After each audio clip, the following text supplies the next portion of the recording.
Hello दोस्तों, कैसे हो आप सभी। आशा करती हूँ आप सभी स्वस्थ होंगे।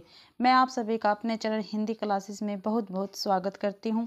तो आज हम करने जा रहे हैं हमारा भारतीय काव्य शास्त्र। मैंने पहले आपको आदिकाल की वीडियो प्रोवाइड करवा दी है, ठीक है, भक्ति काल की करवा दी है, रीति काल की करवा दी है। अब मैं आपको भारतीय काव्य शास्त्र की वीडियो प्रोवाइड करवा रही हूँ। तो आज से स्टार्ट करते हैं भारतीय काव्य शास्त्र। देखो भाई, भारतीय काव्य शास्त्र में आप सभी को पता है काव्य लक्षण होता है, काव्य हेतु होता है और काव्य प्रयोजन होता है। ठीक है भाई, क्या क्या क्या होता है? काव्य लक्षण होता है, काव्य हेतु होता है और काव्य प्रयोजन होता है। ठीक है, लक्षण किसको कहते हैं? जो काव्य की परिभाषा होती है, ठीक है, उसको क्या कहते हैं? हम लक्षण कहते हैं। और हेतु का अर्थ क्या होता है? कारण। और प्रयोजन यानी उद्देश्य, क्योंकि हम सभी है जो देखो उद्देश्य हमारा प्रयोजन क्या है? हमें पास होना, अच्छे से अच्छी परीक्षा देना, ठीक है, हमारा सिलेक्शन हो जाए किसी भी पोस्ट पर, ठीक है, एज स्टेट पीजीटी या कुछ भी हम दे रहे हैं, किसी भी स्टेट का हम हिंदी का जो पेपर दे रहे हैं उसमें हम क्या है, हम पास हो जाए, उस ये हमारा क्या है? एक प्रयोजन है। ठीक है, इसी प्रकार क्या है? लक्षण परिभाषा को कहते हैं। हेतु का अर्थ क्या होता है? कारण होता है। प्रयोजन का अर्थ क्या होता है? उद्देश्य। ऐसे ही काव्य लक्षण यानी काव्य की परिभाषा, काव्य हेतु, काव्य का कारण, काव्य प्रयोजन, काव्य का उद्देश्य। ठीक है, देखो भाई, हमारे काव्य शास्त्र में 6 संप्रदाय हैं। ठीक है, कितने हैं? 6 संप्रदाय। हाँ भी एक बात और, जो मैं आपको करवा रही हूँ ये मेरे हस्तलिखित नोट्स है। ठीक है, ये मत सोचना मैडम भाई वैसे ही करवाने लग रही है। जो इम्पोर्टेंट है आपके लिए, ठीक है, जो बिल्कुल ही इम्पोर्टेंट है वो मैं आपको करवा रही हूँ। और मेरे नोट्स की एक एक लाइन आपके लिए बहुत ही इम्पोर्टेंट है, जो आपको सीधे सीधे पेपर में देखने को मिलेगी। ये मेरी गारंटी है बिल्कुल। ठीक है, तो भाई देखते हैं। 6 संप्रदाय है हमारे भारतीय काव्य शास्त्र में। पहला है रस संप्रदाय, दूसरा अलंकार संप्रदाय, तीसरा रीति संप्रदाय, चौथा ध्वनि संप्रदाय, पांचवा वक्रोक्ति संप्रदाय और छठा औचित्य संप्रदाय। ठीक है, तो अब देखते हैं इनके प्रवर्तक। रस संप्रदाय के प्रवर्तक कौन है? भरत मुनि जी है। अलंकार संप्रदाय के भामा है। रीति संप्रदाय के वामन है। ध्वनि संप्रदाय के आनंद वर्धन है। वक्रोक्ति संप्रदाय के कुंतक है। औचित्य संप्रदाय के क्षेमेंद्र है। ठीक है, अब इनकी पुस्तक देखते हैं। ठीक है, अब देखो, जो भरत मुनि हैं, जो रस संप्रदाय के प्रवर्तक है, उनकी पुस्तक का नाम है नाट्य शास्त्र। ठीक है, भरत मुनि की पुस्तक का क्या नाम है भाई? नाट्य शास्त्र। और जो भामा है अलंकार संप्रदाय के प्रवर्तक, उनकी पुस्तक का नाम है काव्य अलंकार। ठीक है, और रीति संप्रदाय के प्रवर्तक कौन है? वामन। और वामन जी की पुस्तक का नाम है काव्य अलंकार सूत्र वृत्ति। ठीक है, आनंदवर्धन है, इनकी पुस्तक का नाम है ध्वन्यालोक। कुंतक की पुस्तक का नाम है वक्रोक्ति जीवितम। और क्षेमेंद्र की पुस्तक का नाम है औचित्य विचार चर्चा। ठीक है, आप सभी को पता है प्रवर्तक के बारे में पूछा जाता है, संप्रदाय के बारे में पूछा जाता है और पुस्तक के बारे में पूछा जाता है। आपको सीधे सीधे पूछ लिया जाएगा औचित्य संप्रदाय के प्रवर्तक कौन है? तो कौन है? क्षेमेंद्र जी है। और रीति संप्रदाय के प्रवर्तक कौन है? वामन है। ऐसे अलंकार संप्रदाय के प्रवर्तक कौन है? भामा है। और क्या ऐसे भी ऑप्शन में भी क्वेश्चन पूछ लिया जाता है, जैसे 4 ऑप्शन दे दिए जाएंगे और पूछा जाएगा इसमें से भारतीय काव्य शास्त्र या के प्रवर्तक कौन नहीं है। ठीक है, ये दे देंगे, रस संप्रदाय दे देंगे, अलंकार रीति दे देंगे और एक साइड में इनके नाम दे देंगे। ठीक है, ऐसे आपसे पूछ सकते हैं। पुस्तक के बारे में पूछ सकते हैं। नाट्य शास्त्र पुस्तक किसकी है? भरत मुनि की है। काव्य अलंकार पुस्तक के प्रवर्तक कौन है? वामा है। ठीक है, ऐसे ही ध्वन्यालोक के पूछ लेंगे। ध्वन्यालोक किसकी पुस्तक है? तो आनंद वर्धन की पुस्तक है। तो आप सभी को ये 6 जो संप्रदाय हैं वो अच्छी प्रकार से याद करने हैं, इनके प्रवर्तकों को याद करना है और उनकी पुस्तकों को अच्छी प्रकार से आपको याद करना है। ठीक है भाई, तो हम पहले क्या कर रहे हैं? काव्य लक्षण यानी काव्य की परिभाषाएं। ठीक है, मैंने बता दिया आपको 6 संप्रदाय मैंने आपको बता दिए। इसके बाद हम क्या कर रहे हैं? काव्य की परिभाषाएं। ठीक है, काव्य लक्षण यानी काव्य की परिभाषा। ठीक है, देखो भाई, पहली परिभाषा है हमारी शब्दार्थों सहित तो काव्यम। किसकी परिभाषा? ये भामा की परिभाषा है। ठीक है, पेपर में पूछा जाता है शब्दार्थों सहित तो काव्यम किसकी परिभाषा है? तो भामा की है। ननु शब्दार्थों काव्यम, तो ये किसकी है? रुद्रट की है। वाक्य रसात्मक काव्यम, ये किसके? विश्वनाथ जी की है। अगला है रमणीयार्थ प्रतिपादक शब्द काव्यम, तो ये किसकी है? पंडित राज जगन्नाथ जी की। ठीक है, आगे है निर्दोष लक्षणवती चरित्र गुण विभूषिता सालंकार रसने की वृत्ति व काव्य नाम भाग, ये किसकी है? मम्मट जी की है। ठीक है भाई, और ये जो मैंने आपको परिभाषा दे रखी है ये वेरी वेरी इंपॉर्टेंट है आपके लिए। आगे है, ठीक है, अब देखते हैं जो मैथ्यू आर्नल्ड है इनकी परिभाषाएं हैं। ठीक है, मैंने इंग्लिश में भी लिख रखी है और हिंदी में भी लिख रखी है जो पूछी जाती है। तो पहले है poetry is the criticism of life. ठीक है, काव्य जीवन की क्या है? आलोचना है। क्या है भाई? मैथ्यू आर्नल्ड ने क्या कहा? काव्य जीवन की क्या है? आलोचना है। ठीक है, इसके बाद है वर्ड्सवर्थ, इन्होंने क्या कहा है? Poetry is the spontaneous overfalls of the powerful feelings. कविता मूल भाव का सहज क्या है? उच्छलन है। क्या है भाई? कविता मूल भाव का सहज उच्छलन है। ये किसने कहा? वर्ड्सवर्थ ने कहा है भाई। आगे है शुक्ल जी की परिभाषा देखते हैं, और ये काफी बार पेपर में पूछी जा चुकी है। ठीक है, देखो भाई, शुक्ल जी की परिभाषा जिस प्रकार आत्मा की मुक्तावस्था ज्ञान दशा, हृदय की मुक्तावस्था रस दशा कहलाती है। ठीक है, ये किसने कहा है? शुक्ल जी ने कहा है। और शुक्ल जी की क्या है? एक कविता क्या है एक निबंध है, और ये 45 पेज का है। ठीक है, मैंने यहाँ पे ही नोट्स में लिख रखा है भाई कविता क्या है, ये निबंध है और किसका है? शुक्ल जी का, और ये 45 पेज का है। ठीक है भाई, और उसी के अंदर ये लिखी गई है परिभाषा, जिस प्रकार आत्मा की मुक्तावस्था ज्ञान दशा कहलाती है उसी प्रकार हृदय की मुक्तावस्था रस दशा कहलाती है। ठीक है भाई, आगे हमारा काव्य हेतु यानी काव्य के कारण। ठीक है, काव्य के कारण कौन कौन से हो सकते हैं? काव्य का पहला कारण है काव्य का पहला कारण प्रतिभा, व्युत्पत्ति और अभ्यास। ठीक है भाई, राजशेखर ने प्रतिभा के दो भेद किए हैं। जो राजशेखर जी है, ठीक है, उन्होंने प्रतिभा जो है उसके 2 भेद किए हैं। ठीक है, और पेपर में आता है, स्टेट में भी काफी बार पूछा गया है। ठीक है, प्रतिभा के 2 भेद किए हैं। कौन कौन सा? काव्यत्री और भावित्री। ठीक है, काव्यत्री और भावित्री। काव्यत्री किस में होती है? कवियों में होती है, और भावित्री किस में? भावकों में होती है।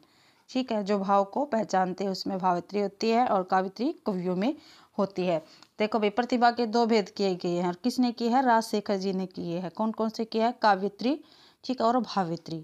ठीक है, काव्यत्री कवियों में होती है और भावित्री भावकों में होती है। आगे है काव्य का प्रयोजन या उद्देश्य। ठीक है, अभी ये तो हमारे अनुसार इसको निपट रहे हम। मम्मट के अनुसार जो 6 प्रयोजन हैं उसको हम कर रहे हैं। ठीक है, जो मम्मट है उसके अनुसार काव्य के 6 प्रयोजन हैं। काव्य के 6 प्रयोजन हैं, यानी 6 उद्देश्य हैं। ठीक है, पहला है यश की प्राप्ति, दूसरा धन की प्राप्ति, अच्छे व्यवहार की प्राप्ति, अमंगल का नाश, शीघ्र आनंद की प्राप्ति, पत्नी के समान मधुर उपदेश। ठीक है भाई, आगे है रस संप्रदाय। ठीक है, क्या है भाई? रस संप्रदाय। रस संप्रदाय, रस क्या है? रस के अवयव क्या है? रस के प्रकार क्या है? रस की निष्पत्ति, साधारणीकरण। ठीक है, ये क्या है? रस के संप्रदाय के अंतर्गत आएगा। तो पहले हम क्या करेंगे? रस के अवयव करते हैं। ठीक है, रस के अवयव। रस का जो सूत्र है ये भरतमुनि जी ने दिया है। क्या दिया है? विभावना, अनुभाव, व्यभिचारिणी, संयोग, दृश्य, निष्पत्ति। ठीक है, ये काफी बार पेपर में ये पूछा जा चुका है। ये सूत्र किसका है? विभाव, अनुभाव, व्यभिचारी, संयोगादर्श, निष्पत्ति। तो किसका है ये सूत्र? भरतमुनि जी का ये सूत्र है। ठीक है भाई, आगे है रस के अवयव। रस के कितने भाई? 4 अवयव है। कितने हैं? 4 है। एक है सताई भाव, दूसरा विभाव, तीसरा अनुभाव, चौथा संचारी भाव। और संचारी भाव को क्या कहते हैं? व्यभिचारी भाव कहा जाता है। ठीक है भाई, अब देखो सताई भाव जो है उसकी संख्या भरतमुनि जी के अनुसार 8 है, और कुल क्या है भाई? 9 है। ठीक है, सॉरी भाई 11 है। क्या है? सॉरी 11 है, कुल 11 है, इसमें कट गया है नोट्स में, 11 है। आ गए हैं रस के प्रकार। ठीक है, भरतमुनि ने 8 माने हैं, और कुल क्या है? 11 है। देखते हैं श्रृंगार रस, हास्य रस, करुण रस, रौद्र रस, वीर रस, भयानक रस, विभत्स रस और उद्भुत है, सॉरी भाई, उद्भुत रस। ठीक है, अब देखो ये रस है। ठीक है, और रस श्रृंगार रस रति भाव होता है, इसके अंदर हास्य में हास होता है, करुण में शोक होता है, रौद्र में क्रोध होता है और वीर में उत्साह होता है, भयानक में भय होता है, विभत्स में जुगुप्सा होता है और उद्भुत में क्या होता है, विस्मय होता है। इसके बाद 9 और माने हैं। शांत रस, ठीक है, निर्वेद होता है इसका भाव, स्थायी भाव। वात्सल्य का वात्सल्य होता है, भक्ति का रति होता है। ठीक है, जो ईश्वर विषयक होती है। ठीक है भाई, आप सभी को ये अच्छी प्रकार से लर्न करने हैं। जो भी हमारे रस के अवयव है या प्रकार है उसको अच्छी प्रकार से याद करना है आपको। आगे है, देखो भाई, रसों का राजा किसको कहा जाता है? जो श्रृंगार रस है उसको क्या कहा जाता है? रसों का राजा कहा जाता है। श्रृंगार रस को रसों का राजा कहा जाता है। और श्रृंगार के भेद होते हैं। जो श्रृंगार रस है उसके भेद है संयोग और वियोग। ठीक है, संयोग श्रृंगार रस होता है, वियोग श्रृंगार रस होता है। ठीक है, फिर जो वियोग है इसके 4 भेद होते हैं। ठीक है, ठीक है, इसमें पूर्व राग, मान, प्रवास और करण। ठीक है, और वियोग रस को ही विप्रलभ भी कहा जाता है। और इसी के 4 भेद होते हैं, पूर्व राग, मान और प्रवास और करण। अगला है रस के अवयव। ठीक है, अब क्या देखते हैं हम? रस के अवयव। देव ने 34वां क्या है? स्थायी भाव माना है छल को। ये काफी बार पूछा गया है भाई, देव ने कौन सा स्थायी भाव माना है? तो छल माना है। ठीक है, अब देखते हैं रस के अवयव। पहला स्थायी भाव, दूसरा विभाव, तीसरा अनुभाव, चौथा संचारी भाव या व्यभिचारी भाव 33 है। ठीक है, व्यभिचारी भाव या संचारी भाव कितने हैं? 33 है। और देव ने 34वां माना है छल। ठीक है, विभाव कितने होते हैं? 2, अनुभाव 4 होते हैं, संचारी या व्यभिचारी भाव 33 होते हैं। तो पहले देखते हैं हमारे विभाव। जो विभाव है, ठीक है, किस में आते हैं? रस के अवयव में आते हैं विभाव। विभाव 2 प्रकार के होते हैं। कितने प्रकार के होते हैं भाई? 2 प्रकार के होते हैं। एक आलंबन होता है और दूसरा उद्दीपन होता है। ठीक है, जो आलंबन होता है ये तो व्यक्तिपरक होता है। ठीक है, आलंबन में क्या है? एक व्यक्ति होता है। उद्दीपन में जो बाहरी वातावरण है, जो हमारी चेष्टाएं है, जो हमारा स्थान है, वो उद्दीपन के अंतर्गत आता है। ठीक है, और आलंबन में आश्रय होता है और एक विषय होता है। आश्रय में जिसमें भाव जगे हो, ठीक है, और जिसके कारण भाव जगे हो, ठीक है, वो विषय होता है। और जिसमें भाव जगे वो आश्रय होता है। और विषय जिसके कारण भाव जगे हो वे विषयक होते हैं। आगे है भाई अपना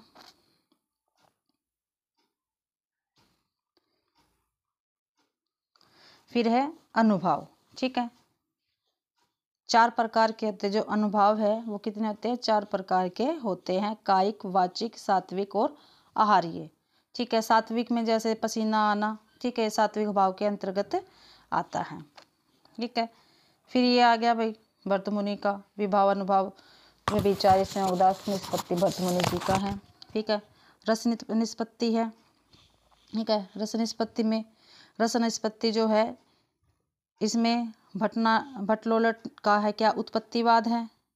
ठीक है, भट्टलोलट ने कौन सा वाद दिया है? उत्पत्तिवाद। श्री शंकु ने अनुमतिवाद। और श्री शंकु के चित्र तुरंग न्याय भी अनुमतिवाद को ही कहा जाता है, जिस जो श्री शंकु का है। ठीक है, भट्टनायक का है भुक्तिवाद या भोगवाद। अभिनवगुप्त का है अभिव्यक्तिवाद। और ये पेपर में पूछे जाते हैं बिल्कुल।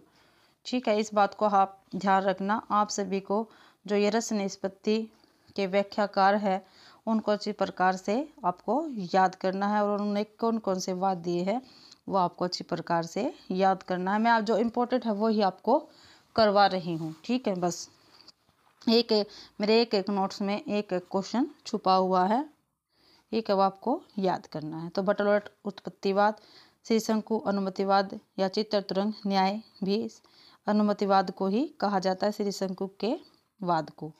ठीक है, भट्टनायक का भुक्तिवाद है या भोगवाद है। अभिनवगुप्त का अभिव्यक्तिवाद है। ठीक है, अब देखो भैया, ये अनुकार, ये मूल पात्र मैंने लिख रखा है। अनुकर्ता होता है अनुकरण करने वाला, सहृदय और प्रभाता दर्शक, पाठक या श्रोता हो सकती है। पहला है भट्टनायक, भुक्तिवाद के व्यापार तत्व। देखो भाई, जो भट्टनायक है उसने भुक्तिवाद के व्यापार तत्व माने हैं, भुक्तिवाद के व्यापार माने हैं, प्रतिभा को माना है, भाव कतव को माना है और भोज कतव को माना है। ठीक है, पेपर में माना था भाई भट्टनायक ने भुक्तिवाद के कौन से व्यापार माने हैं, तो 3 माने हैं, प्रतिभा, भाव कतव और भोज कतव। ठीक है, अब देखो साधारणीकरण सिद्धांत किसने दिया है, भट्टनायक ने दिया है। देखो जो भट्टनायक है इन्होंने ही साधारणीकरण सिद्धांत दिया है। ठीक है,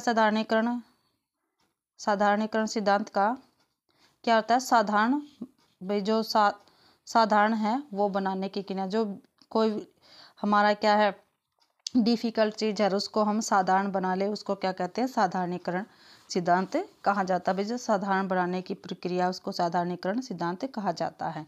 अब देखो साधारणीकरण आलम्बन धर्म का होता है। देखो किसने कहा, स्कूल जी ने कहा, और ये पेपर में पूछा जाता है। जो साधारणीकरण है वो आलम्बन तव धर्म का होता है, किसने कहा है, स्कूल जी ने कहा है। आगे देखो साधारणीकरण कवि की अनुभूति का होता है।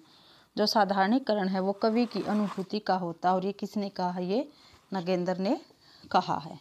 ठीक है भाई, ये 2 परिभाषा है साधारणीकरण के बारे में। एक तो है पहली है साधारणीकरण आलम्बन तनव धर्म का होता है, ये किसने कहा है, स्कूल जी ने कहा है। और दूसरी है साधारणीकरण कवि की अनुभूति का होता है, ये नगेंद्र ने कहा है। ठीक है भाई, आगे हैं, अब हम करेंगे अलंकार। अलंकार भी क्या है, जो हमारे भारतीय काव्य शास्त्र उसके अंतर्गत आते हैं। ठीक है, अब देखो अलंकार है, इसके प्रवर्तक कौन थे, भामा। जो अलंकार संप्रदाय है उसके प्रवर्तक कौन है, भामा है। ठीक है, इन्होंने क्या कहा है, अलंकार करोति इति अलंकार। हाँ, अलंकार करोति इति अलंकार किसने कहा है, भामा जी ने ही कहा है। और केशव की देखो ये पंक्ति आपको पता है काफ़ी बार पेपर में पूछी जाती है। यद्यपि सुजाति सुलक्षणी सवर्ण सरस सवृत्ति भूषण विरुण विराजती कविता वृता मित। ठीक है, कई बार तो इतनी लाइन पूछ ली जाती है और कई बार पूरा कंप्लीट का कंप्लीट ही पूछ ली जाती है लाइन। ठीक है, इसमें आगे देखते हैं। देखो भूषण है उसका अर्थ भी क्या होता है, अलंकार। कविता का, ठीक है चलो इसको तो रहने दो, आप ये लाइन ही अच्छी प्रकार से समझ लो।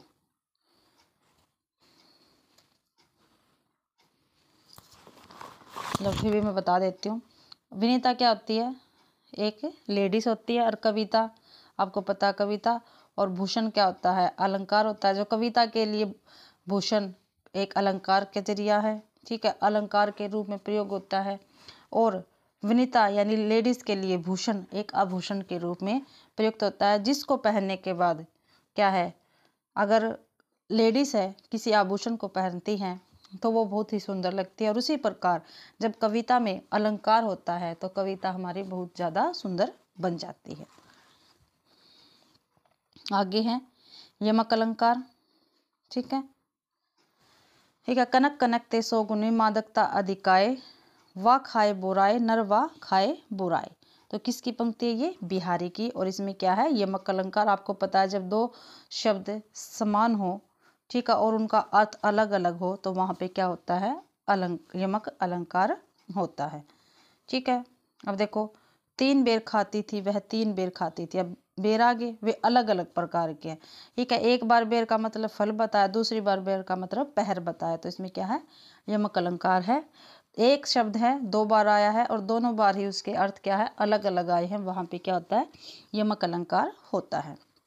ठीक है, अब देखो रति रति शोभा सब रति शरीर के, ये भी क्या है, यमक अलंकार। ठीक है, अब देखो रति, ठीक है, एक रति शरीर हो गया, एक रति सौंदर्य हो गया, और इस रति का मतलब क्या हो गया, अप्सरा। ठीक है, तो यहाँ पे यमक अलंकार बनता है हमारा।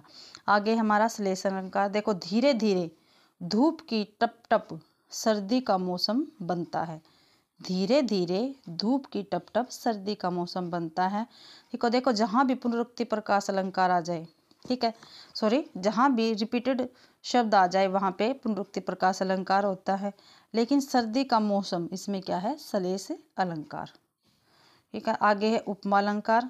ठीक है, उपमेय, उपमेय में जिसकी तुलना की जाए उसको क्या कहते हैं, उपमेय कहते हैं। उपमा, जिससे तुलना की जाए उसको क्या कहते हैं, उपमान कहते हैं। वाचक शब्द समानता बताने वाले, जैसे सा से सी, जैसा। ठीक है, साधारण धर्म, गुण बताने वाले शब्द को साधारण धर्म कहते हैं। और ये उपमा अलंकार के अंतर्गत आते हैं 4। ठीक है, ये 4 होते हैं, एक उपमेय, उपमान और वाचक शब्द और साधारण धर्म। ठीक है भाई, आगे है हमारा रूपक। चरण कमल बंदो हरिराई, देखो भाई, ठीक है, तो तुलसीदास को रूपक का क्या कहा जाता है, बादशाह कहा जाता है। कालिदास को उपमा का बादशाह कहा जाता है। ये लाइन दोनों क्या है आपके लिए काफी इंपॉर्टेंट है। ठीक है, रूपक का बादशाह तुलसीदास को कहा जाता है और उपमा का बादशाह कालिदास को कहा जाता है, याद रखना आप सभी।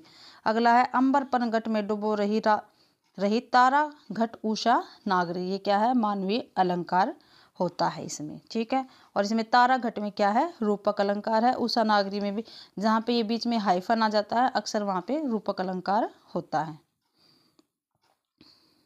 जिसमें किसी चीज पे आरोप कर दिया जाए। अब देखो भाई, तीनों के मैंने उदाहरण ले रखे हैं यहाँ पे, रूपक, उपमा, रूपक और व्यतिरेक। देखो, रीना का मुख चांद सा सुंदर है। ठीक है, तो सा आ गया, तो क्या यहाँ पे उपमा अलंकार है। रूपक में रीना का मुख चांद है। ठीक है, ये क्या है, आरोप हो गया, इसमें रूपक है। व्यतिरेक, चांद रीना के मुख सा सुंदर है। ठीक है, तो उप में इसमें क्या आ गया, चांद आ गया, और उप में क्या हो, सॉरी, उप में चांद हो गया, उपमान क्या हो गया, मुख हो गया। ठीक है, तो इसमें व्यतिरेक अलंकार है। अब देखो उपमा, सा सी से सम के समान, समानता, ये इसके क्या होते हैं भाई, हमारे साधारण धर्म में, सॉरी भाई, क्या होते हैं, कहाँ गया, वाचक शब्द होते हैं। ठीक है, ये हमारे वाचक शब्द होते हैं। सा से सी से सम के समान, समानता। रूपक में आरोप रूपी शब्द होते हैं, उपमेय उपमान में आ जाते हैं। ठीक है, आरोप रूपी शब्द भी होता है और उपमेय उपमान भी होता है रूपक में। उत्प्रेक्षा में मानो की, ठीक है, मानो, जनो, जानो, ठीक है, जो, तो आदि ये शब्द क्या होते हैं, उत्प्रेक्षा में आते हैं। और अनुप्रास कौन सा होती है, तो सभी को आपको पता है, तृणी, तनुज, तट, तमाल। ठीक है, प्रतीप में क्या होता है, उपमेय उपमान होता है। उपमान, जो उपमेय है वो उपमान बन जाता है और जो उपमान है वो उपमेय बन जाता है। ये किस में होता है, प्रतीप में होता है, ये उल्टा हो जाता है भाई। देखो भाई, सलेस, सलेस का अर्थ क्या होता है, चिपकना। ठीक है, सलेस अलंकार, इसके भेद 2 होते हैं। ठीक है, सबंग और अभंग। ठीक है, सबंग क्या होता है, विरह का जल जात रे मन, विरह का जल जात। ठीक है, देखो सबंग में देखो, पहले सबंग देखते हैं। विरह का जल जात रे मन, विरह का जल जात। ठीक है, इसमें क्या है, अलग अलग दे दिया, तो क्या हो गया, सबंग हो गया साथ में। ठीक है, जय का हो गया सुरमा, जल का हो गया कमल और शर्माना। ठीक है, जात, ये 3 प्रकार से हो गया। जल जात आपको सभी को पता है। ठीक है, देखो यहाँ पे ऐसे बना, काजल, एक बन गया काजल, काजल होता है सुरमा, जल हो गया, ठीक है, क्या हो गया, सॉरी, जल जात क्या हो गया, कमल, और लजात हो गया शर्माना। इसमें से 3 अर्थ क्या है, निकल गए। ये क्या है, सलेस अलंकार है, और कौन सा है, सबंग। आप सभी को पता है सलेस अलंकार का अर्थ क्या होता है, चिपकना, चिपका हुआ। ठीक है, अभंग, अभंग में देखो, रहीमन पानी राखी बिन पानी सब सून, पानी गए न उभरे मोती, मानुष मानो चून। ठीक है, इसके भी 3 अर्थ हैं। ठीक है, मोती क्या होता है, चमक या क्रांति, मानुष क्या होता है, इज्जत या प्रतिष्ठा, और चून क्या होता है, जल। ठीक है, तो ये क्या है, अभंग, यानी इसके कोई टुकड़े न हो सके, इसको तोड़ा नहीं गया है। सबंग में क्या है, इसको तोड़ा गया है, जो चिपका हुआ था अर्थ उसको तोड़ा गया है। आगे वक्रोक्ति, वक्रोक्ति क्या होती है, टेढ़ी उक्ति। ठीक है, वक्रोक्ति के कितने होते हैं, 2 भेद होते हैं। वक्रोक्ति अलंकार है भाई ये। ठीक है, सलेस, ठीक है, और काकू। सलेस वक्रोक्ति और काकू वक्रोक्ति, ठीक है। सलेस में देखो, गौरवशालिनी प्यारी हमारी सदा तुम्ही एक इष्ट हो न गौ न ही अवसा न ही नलनी अश काहे कहो। अब देखो काकू में मैं सुकुमारी नाथ बन जोगू, ठीक है, मैं सुकुमारी नाथ बन जोगू, इसमें क्या है, काकू वक्रोक्ति है। सॉरी भाई, ये 2 बार हो गया, रिपीटेड आ गया। फिर आगे है विपत्सा, सॉरी विप्सा, विप्सा अलंकार।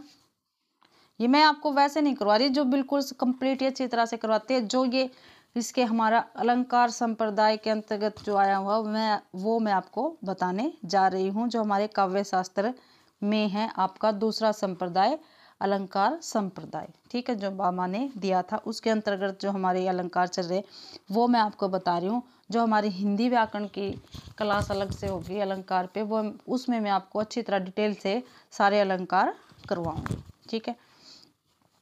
आगे है भाई विप्सा अलंकार।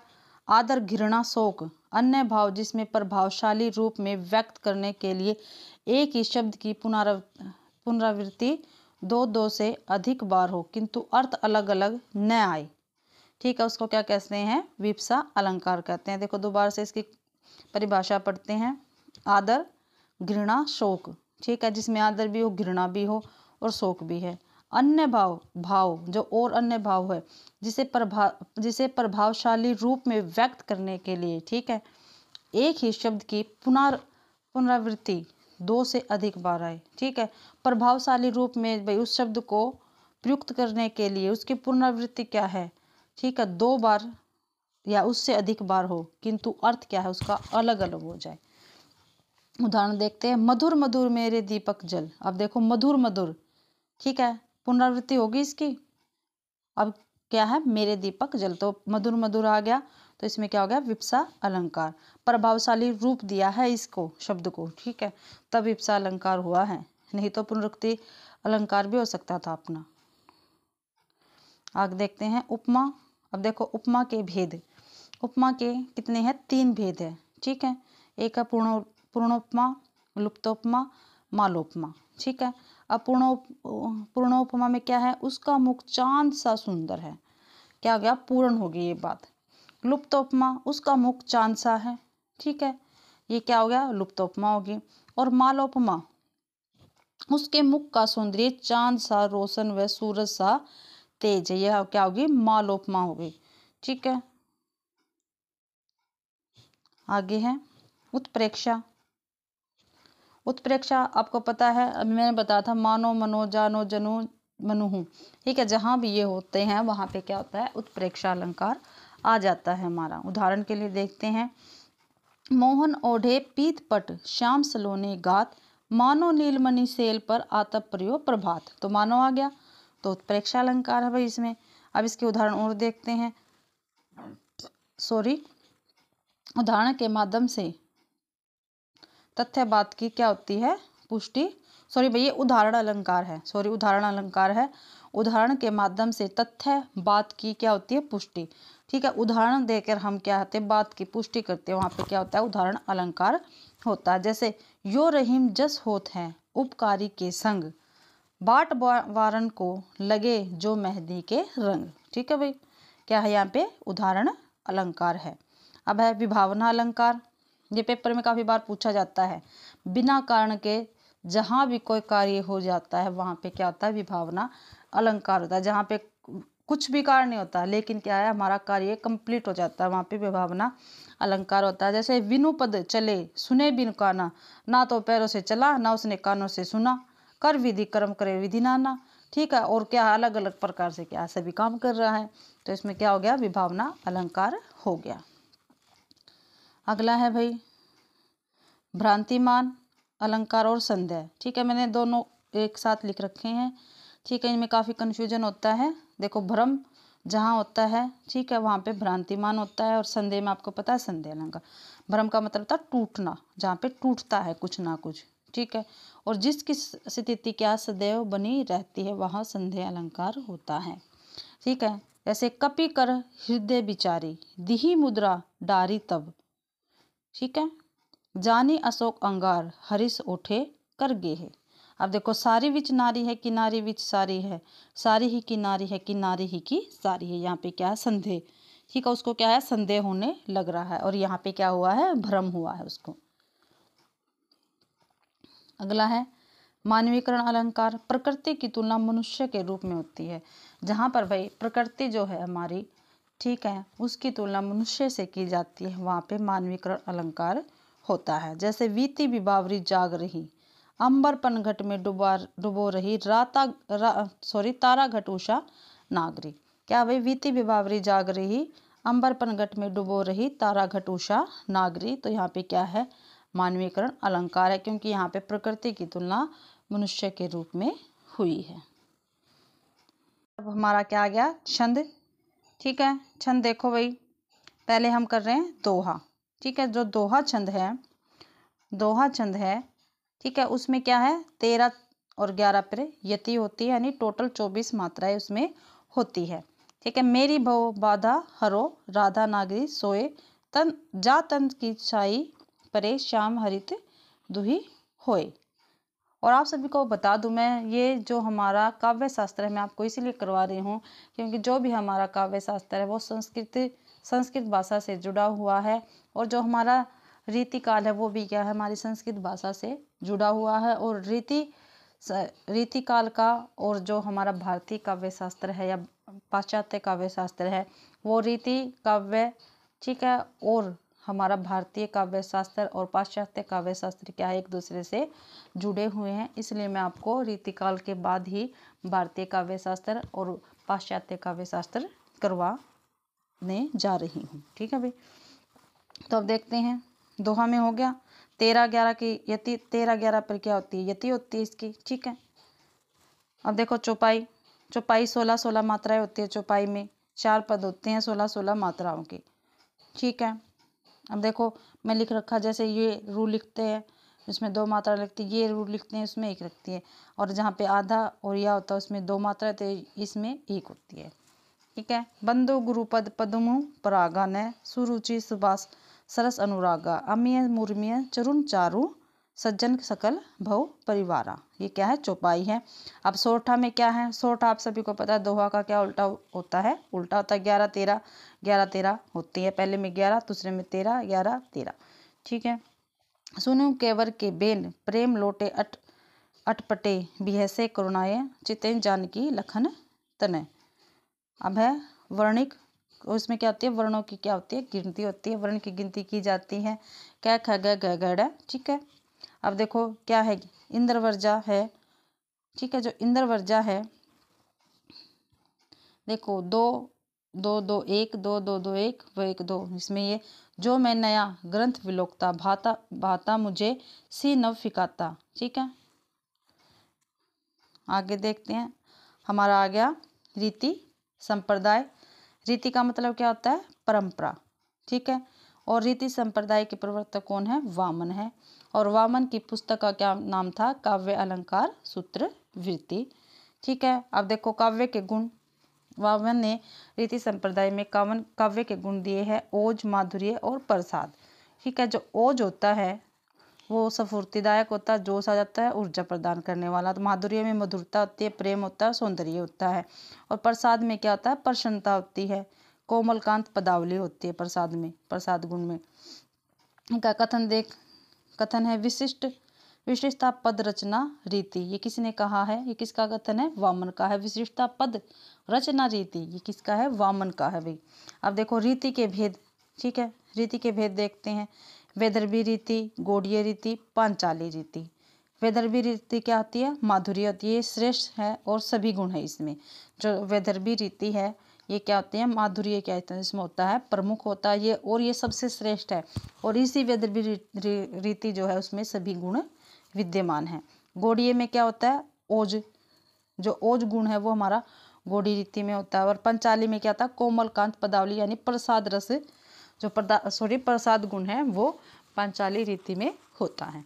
ठीक है भाई, तो रीति के 3 भेद है, वैदर्भी रीति, गौड़ी रीति, पांचाली। ठीक है, वैदर्भी में माधुर्य प्रमुख होता है, गौड़ी में ओज प्रमुख होता है, पांचाली में प्रसाद गुण प्रमुख होता है।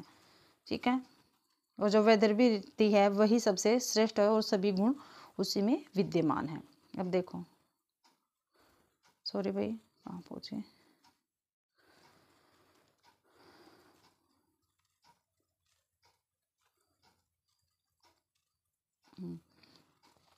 अब देखो लाटी रीति, ठीक है, ये भी एक रीति है लाटी रीति, और इसके प्रवर्तक कौन है, रुद्रट है ये। ठीक है, लाटी रीति पूछी जाती है भाई, लाटी रीति के प्रवर्तक कौन है, तो कौन है, रुद्रट है भाई इसके प्रवर्तक। ठीक है, और ये अपनी बुक में दे रखा है, जो हम आचार्य रामचंद्र शुक्ल वाली पुस्तक पढ़ते हैं उसके अंदर ये दे रखा है। तो लाटी में देखो माधुर्य और प्रसाद होता है, जो माधुर्य गुण और प्रसाद गुण होता है वो लाटी में होता है, और इससे पहले जो हमने किया है उसमें प्रसाद अलग है, माधुर्य अलग है। ठीक है भाई, और ओज गुण अलग है। अब देखो इसमें वैदर्भी रीति भी आ जाती है और पांचाली रीति भी आती है। आप सभी को पता है वैदर्भी रीति में माधुर्य गुण होता है और पांचाली में क्या होता है, प्रसाद होता है। ठीक है, तो लाटी रीति के अनुसार दो रीतियां आ जाती है, वैदर्भी और पांचाली। ठीक है भाई, और लाटी रीति के प्रवर्तक कौन थे, रुद्रट थे। अब देखते हैं काव्य दोष, जो भी प्रमुख है मैंने वो करवा रखे हैं। ठीक है, नोट्स के अकॉर्डिंग। काव्य दोष में देखते हैं शब्द दोष। शब्द दोष क्या होता है, उसमें देखो श्रुति कटुत, अश्लीलतव, क्लिष्टतव, अधिपदतव। ठीक है, न्यून पदतम, पुनरुक्ति दोष, अप्रतीत दोष, जिसमें ये सभी आते हैं वो शब्द दोष कहलाता है। अर्थ दोष ग्राम्य, अश्लील, पदच्युत, दुष्कर्मत्व। ठीक है, शास्त्रों में क्या होता है, विरोध होता है इसमें, ये होते हैं अर्थ दोष। ठीक है, अब देखो रस दोष मम्मट ने माने हैं, और कितने माने हैं, 10। ठीक है, आगे भाई ध्वनि संप्रदाय। ठीक है, ध्वनि संप्रदाय के प्रवर्तक कौन है भाई, ध्वनि संप्रदाय के प्रवर्तक आनंद वर्धन है। ठीक है, और इनकी प्रतिपाद्य पुस्तक का क्या नाम है, ध्वन्यालोक। ध्वनि संप्रदाय के प्रवर्तक आनंद वर्धन है और इनकी पुस्तक का नाम ध्वन्यालोक है। ठीक है, ध्वन्यालोक पर लिखी गई टीका कौन सी है, ध्वन्यालोक लोचन, और इसके लेखक है, इसके प्रवर्तक है अभिनव गुप्त। ठीक है भाई, जो ध्वन्यालोक है उनके कौन है प्रवर्तक, आनंद वर्धन, और ध्वन्यालोक लोचन उसके अभिनव गुप्त है। याद रखना, ये कन्फ्यूजन हो जाता है। अब हमारी है शब्द शक्तियाँ। ठीक है, अब देख लो भाई, ये ध्वनि संप्रदाय है उसके अंतर्गत क्या आती है, हमारी शब्द शक्तियाँ आती है। ठीक है, कितनी है, 3 है, अभिधा, लक्षणा और व्यंजना। अभिधा शब्द की वह शक्ति जिससे उसका सामान्य अर्थ प्रकट होता है उसको क्या कहते हैं, अभिधा शब्द शक्ति कहते हैं। ठीक है, दूसरी है लक्षणा, शब्द की वह शक्ति जिससे उसका वास्तविक अर्थ प्रकट होता है उसको क्या कहते हैं, लक्षणा कहते हैं। ठीक है, अगला है व्यंजना। व्यंजना में क्या भाई, शब्द शक्ति वहाँ प्रयुक्त होती है, जो व्यंजना शब्द शक्ति है वो वहाँ प्रयुक्त होती है जहाँ वाक्य तो साधारण होता है लेकिन उसका प्रत्येक पाठक अथवा श्रोत्र के लिए अपना अपना भिन्न अर्थ होता है। ठीक है भाई, आगे है ध्वनि के भेद। ये रहना दो, ये ज़्यादा डीपली है, ये नहीं पूछे जाएंगे पेपर में आपके में। आगे है वक्रोक्ति संप्रदाय। ठीक है, वक्रोक्ति संप्रदाय, इसके प्रवर्तक कौन है, कुंतक है। पुस्तक कौन सी थी इनकी, वक्रोक्ति जीवतम। वक्रोक्ति के 6 भेद होते हैं, वर्ण विन्यास वक्रता, पद पूर्वाद वक्रता, पद पराध वक्रता, वाक्य वक्रता, प्रकरण वक्रता, प्रबंध वक्रता। ठीक है भाई, ये वक्रोक्ति संप्रदाय है। ठीक है, वक्रोक्ति संप्रदाय के प्रवर्तक कुंतक है, उनकी पुस्तक का नाम है वक्रोक्ति जीवितम। और वक्रोक्ति के 6 भेद होते हैं, वर्ण विन्यास वक्रता, पद पूर्वाद वक्रता, पद पराध वक्रता, वाक्य वक्रता, प्रकरण वक्रता, प्रबंध वक्रता। ठीक है भाई, आगे है औचित्य, और ये हमारा क्या है, लास्ट संप्रदाय है, छठा औचित्य संप्रदाय है। तो इसके प्रवर्तक कौन है, क्षेमेंद्र जी है। ठीक है, क्षेमेंद्र ने 27 भेद माने हैं औचित्य विचार। ठीक है, औचित्य के 27 भेद माने हैं, और इनकी जो रचना है, जो इनकी पुस्तक है उसका क्या नाम है, औचित्य विचार चर्चा। औचित्य का मतलब क्या होता है, जो उचित हो उसको क्या कहते हैं, औचित्य कहा जाता है। अब देखो औचित्य के क्या है, 6 भेद है, लेकिन क्षेमेंद्र ने 27 माने, लेकिन औचित्य के 6 भेद माने गए हैं। पहला है रसोचित्र, अलंकारोचित्र, रीतिऔचित्य, गुणौचित्य, संगठन औचित्य और प्रबोधोच्चय औचित्य। ठीक है भाई, यहाँ पे ही हमारी क्लास कंप्लीट होती है भाई। मैंने आपको आपका संपूर्ण काव्य शास्त्र है, हमारा भारतीय काव्य शास्त्र है, वो मैंने आपको करवा दिया है। ठीक है, नोट्स के अकॉर्डिंग मैंने आपको करवा दिया है, लेकिन मैं बुक के अकॉर्डिंग भी आपको करवाऊंगी। लेकिन जो नोट्स के अकॉर्डिंग है, ये लगा लो, ये कहते हैं ना दूध में से मलाई मलाई निकाल के मैंने आपको दिया है, वो मैंने आपको दिया जो हमारे लिए इम्पोर्टेंट है, पेपरों में हमेशा पूछा जाता है, वो मैंने आपको करवाया है। ठीक है भाई, तो अगर आपको मेरी क्लास अच्छी लगती है तो प्लीज़ मेरी क्लास को लाइक कीजिए। ठीक है, और मेरे चैनल को सब्सक्राइब कीजिए। मेरी क्लास को ज़्यादा से ज़्यादा शेयर कीजिए, और कमेंट है भाई, वो तो आप ज़रूर से ज़रूर क्या करो, ताकि मुझे पता चल सके भाई आपको मेरी क्लास अच्छी लगती है या नहीं। ठीक है, और इसी के साथ ये क्लास कंप्लीट होती है। ठीक है भाई, आप सभी का मेरी क्लास देखने के लिए बहुत बहुत धन्यवाद।